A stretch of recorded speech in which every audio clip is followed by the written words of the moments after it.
So I'm here with Martie McNabb talking about an event we're having coming up called Things That Matter, Your One Thing, the one thing that brings you joy, magic, and meaning.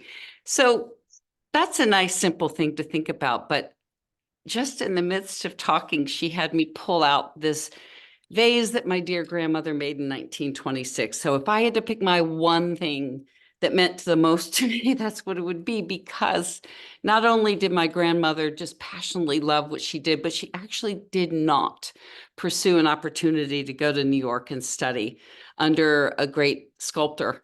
She denied herself that, her dream. And for the rest of her life, it was something that was a regret. So for me, it's more fuel for the way I wish to live my life. So that's my one thing. So Martie and I decided that we're going to have this event that will lead up to and be a part of what she does at the Quest 2024 event in May. But Martie, I'll let you talk about this bit because beyond the one thing choice that you may have, you have this whole other version of thinking about how we choose our things and how we make them legacy for those that are live on after us. So tell me a little bit about Yeah. what you were just sharing earlier.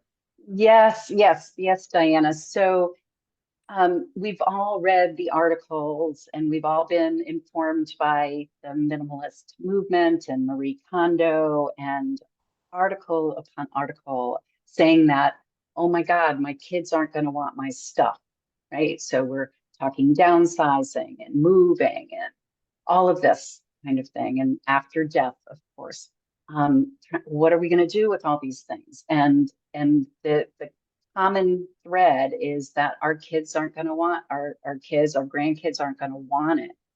And to me, the reality is, of course, they're not going to want it if it's just stuff. If it's just things that have surrounded you forever and they've visited or been on Zoom calls and seen all of them behind you, right? Because that's what we've had to do.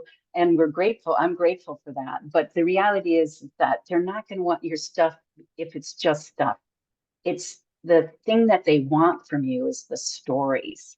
Mm, And it's the stories that get attached, like that beautiful vase that is, it's not only gorgeous, but and I can see it, I can envision it in your home, but it's been touched by, it was created by mm, your grandmother's essence lives in it in some ways, right? But yeah. if your children don't know that story of why you keep it and why it matters, then it is just going to be stuff and they're just going to be overwhelmed with it. So, my encouragement is always to make sure you tell the stories that get attached to these things because we all have our mini museum that we surround ourselves with and that we even adorn ourselves with, right? We carry it with us. So it's wonderful if we know the story, but it's really important to pass that story on. Mm, wow.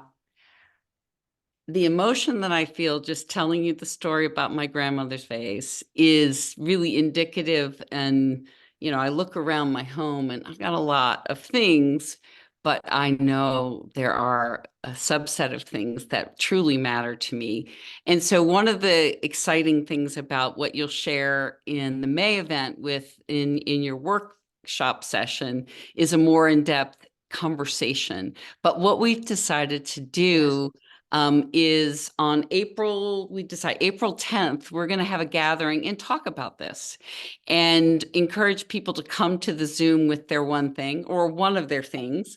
And Yes. then we're going to ask people to send the digital images, the ones that are coming in May, and we'll have them posted because what a beautiful way to share your life story by the meaning and the story behind your one thing you chose. So I love it. Yeah.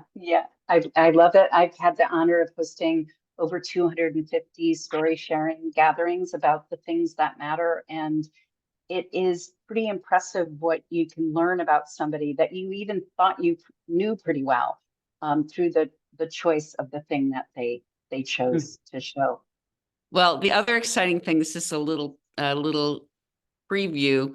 Martie is going to help us create for our community, the 333 Collective, 33 things that matter around the topic of friendship.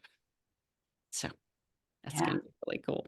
So Martie, thanks a lot. And Thank you. I'll see you on April 10th and then again in May. Yes, I can't wait. All right, bye. Bye. So that's cool, huh? Yes.